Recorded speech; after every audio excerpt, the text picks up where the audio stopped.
ये स्टोइकियोमेट्री का एक सिंपल सा क्वेश्चन है, कॉन्सेप्ट क्लियर है, बहुत आसानी से कर लोगे, इसीलिए ये कई बार एग्जाम में आता है। ठीक है, टीचर्स ये सिर्फ ये चेक करने के लिए देते हैं कि आपकी स्टोइकियोमेट्री क्लियर है या नहीं, स्टोइकियोमेट्री के कॉन्सेप्ट क्लियर हैं या नहीं। क्वेश्चन क्या है? क्वेश्चन यह है, क्वेश्चन आप तो पढ़ ही लेना, मैं सिंपल सी लैंग्वेज में बता रहा हूं कि अगर मेरे पास 5 ग्राम्स MnO2 है तो उससे कितने ग्राम्स HCl रिएक्ट करेंगे, बस इतना है।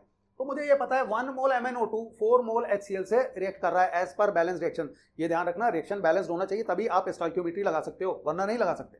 तो आप यहां बोलोगे अगर 4 मोल HCl है then 1 mole of MnO2 will be required. तो 1 मोल MnO2 4 मोल HCl से रिएक्ट करता है। अब यहाँ क्योंकि बात ग्राम्स में हो रही है तो मैं ग्राम्स में कन्वर्ट कर लूंगा, मींस मैं इसके मोल्स को मोलर मास से मल्टीप्लाई कर दूंगा, इसका मास आ जाएगा, इसके मोल्स को इसके मोलर मास से मल्टीप्लाई कर दूंगा तो मास आ जाएगा, है ना।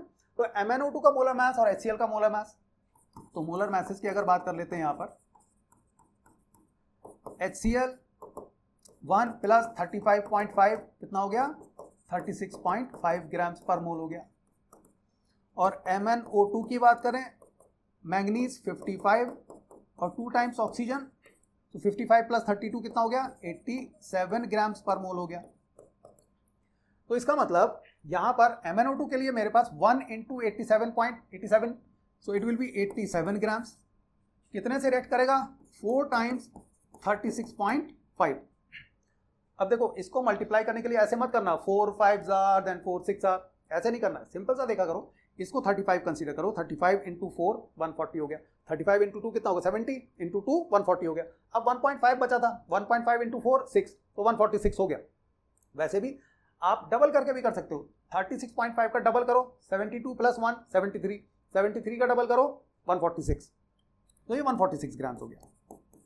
तो 146 ग्राम्स और ये 87 ग्राम्स। अब सिंपल यूनिटरी मेथड लगा दोगे, बोलोगे 87 grams MnO2 reacts with 146 grams of HCl, तो 5 grams will react with how much, तो वो तो यूनिटरी मेथड हो गया। अगर ये MCQ में आ रहा है तो आप सिंपल क्या करोगे, यहां पर लिखोगे कि ठीक है ये मुझे 5 ग्राम गिवन है, मैं इसे मान ले रहा हूं X है, इन दोनों का रेशियो इक्वल होगा, मींस बैलेंस रिएक्शन से जो रिक्वायर्ड है और जो मुझे गिवन है उनका रेशियो सेम होगा। क्यों?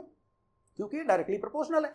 अगर HCl ज्यादा होगा तो MnO2 ज्यादा यूज होगा, HCl कम होगा तो MnO2 कम यूज होगा। डायरेक्टली प्रोपोर्शनल होते हैं तो रेशियो कांस्टेंट रहता है, अगर इनवर्सली प्रोपोर्शनल है तो प्रोडक्ट कांस्टेंट रहती है। 8th स्टैंडर्ड में पढ़ा हुआ है आपने।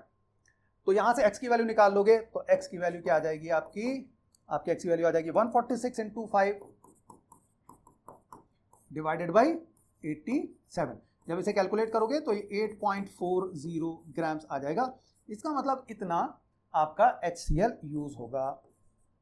अगर हम 5 ग्राम्स मैग्नीज डाइऑक्साइड लेंगे, MnO2 लेंगे, तो HCl कितना यूज होगा, 8.40। अपने आप करके देखना कैसे इसको एग्जाम में करेंगे, स्टेप्स क्या है डिस्क्रिप्शन में जाके देख लेना।